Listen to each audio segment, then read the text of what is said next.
Puis une autre fois, on nous a appelé, le bloc 32, à un appel. Ça, je situe ça en janvier 44. Non, en janvier 45, pardon, oui, en janvier 44, j'étais pas à niveau. En janvier 45, il y avait un bloc dit des mères. Alors c'était naturellement des portées raciales, des juives ou des gitanes qui habitaient là avec leurs enfants. Et ce bloc, à un moment, s'est trouvé trop plein. Alors comme on était le bloc en face, pour éviter sûrement qu'on cache des enfants ou qu'on fasse des choses, qu'on les gêne, nous ont fait poser avec les... On a été à l'appel avec le bloc on appelait ça poser quand on était à l'appel, on posait.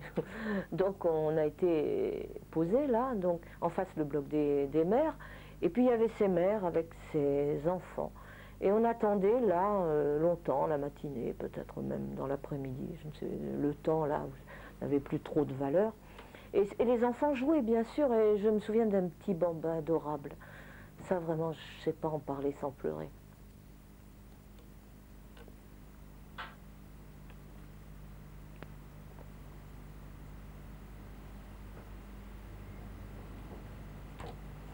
Il jouait à la balle là, et puis il y avait la SS, une jeune femme blonde, jolie, mignonne, qui jouait à la balle avec lui. Elle lui relançait la balle, elle l'envoyait comme ça, bon.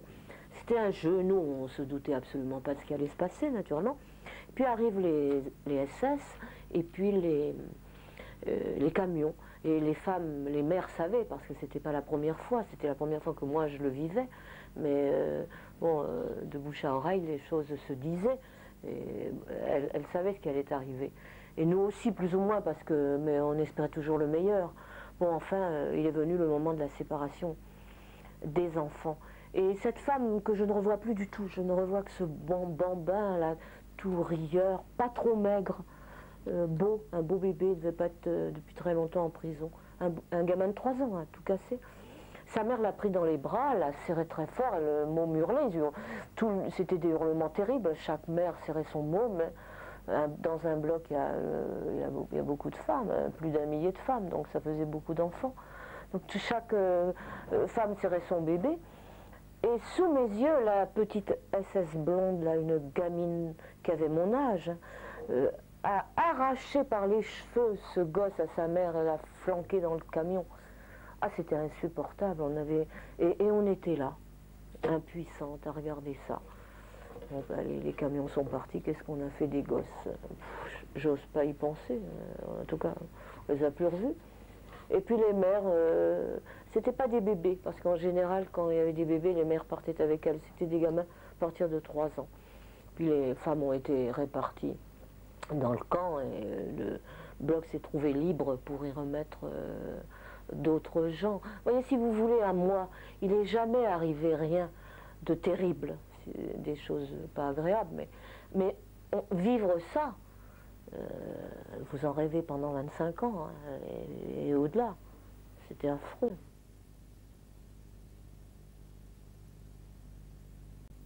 Alors j'ai vécu ça, j'ai vécu aussi un autre truc. Alors à quel moment ça se situait? Marie-Jo Chambard-Delhomme, dans l'interview, vous l'a situé en janvier 43, en janvier 44, mais c'était pas possible, puisque moi j'étais pas au camp. C'était forcément après l'hiver 44, dans le début de 45. Je vous ai parlé de ces fameuses petits lapins. Elles étaient 60 là, dans notre bloc, une soixantaine, et toutes très abîmées. Certaines marchaient avec des béquilles, d'autres n'avaient plus d'ovaires, elles étaient dans un état absolument catastrophique. C'était terrible pour ces petites-là, hein, parce qu'elles étaient jeunes, je ne sais pas si elles avaient au-delà de 20 ans. C'était des filles superbes, en bonne santé, on les avait sélectionnées avant de les opérer.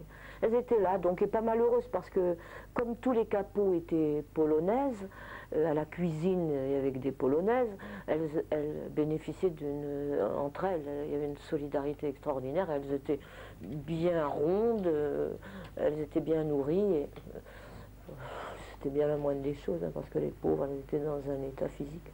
Bon, enfin, pour elles, elles attendaient paisiblement la fin. On savait que la fin arrivait. Hein. On avait des nouvelles, surtout. À Ravensbrück, on avait des nouvelles. Donc, on savait que la fin était proche. Et puis, un beau matin, on est venu en chercher 7. Et bon, là, tout le monde a senti que ça allait très mal. Alors elles n'ont pas voulu partir, bon, et puis on les a emmenées quand même. Et dans la matinée, celles qui étaient dans un commando proche de là où on les a emmenées, elles ont entendu les mitraillettes. On a abattu les 7 filles. Et le soir, ces 7 corps sont revenus au camp. Elles ont été enregistrées au secrétariat comme tentative d'évasion. Enfin bon, dans le bloc, on a senti que c'était très grave. Donc toutes celles qui géraient le bloc, les Allemandes, moi j'étais acteur passif, mais ça s'est passé à un autre niveau, mais quand même je l'ai vécu. Alors toutes celles qui géraient le bloc se sont dit demain on va venir en chercher un autre petit groupe, elles vont disparaître les 60. Il faut les faire disparaître. Alors dans la nuit, s'est organisé un grand changement de numéro. On leur a donné le numéro de morte, on a fait disparaître les numéros. Et, au matin, quand les Allemands sont venus effectivement chercher un autre groupe de filles, quand ils ont appelé les numéros, puis après les noms, la chef de bloc, elle risquait sa peau, c'est sûr, a dit décédé, décédé, décédé. Enfin, la cinquantaine de filles qui restaient là, on les a annoncées décédées. Alors évidemment, ça n'a pas marché, bien sûr, hein. Heureusement que c'était la fin, ça s'est quand même arrangé. Mais on est resté des heures. Je crois qu'on est resté toute la journée, une partie de la nuit. Il y avait des mortes tout autour. Et on savait bien qu'elles n'étaient pas parties, hein, et qu'elles étaient là. Personne n'a parlé. Les SS passaient là dans les rangs pour détailler chacune d'entre elles. Quelques-unes, les plus connues, avaient certainement été dispersées dans d'autres blocs, hein, certainement ça, mais il y en avait parmi nous. Personne n'a dit un mot, là, il y en a qui sont mortes, bien sûr, parce que une nuit de janvier à Ravensbrück dehors, c'est pas forcément évident, hein.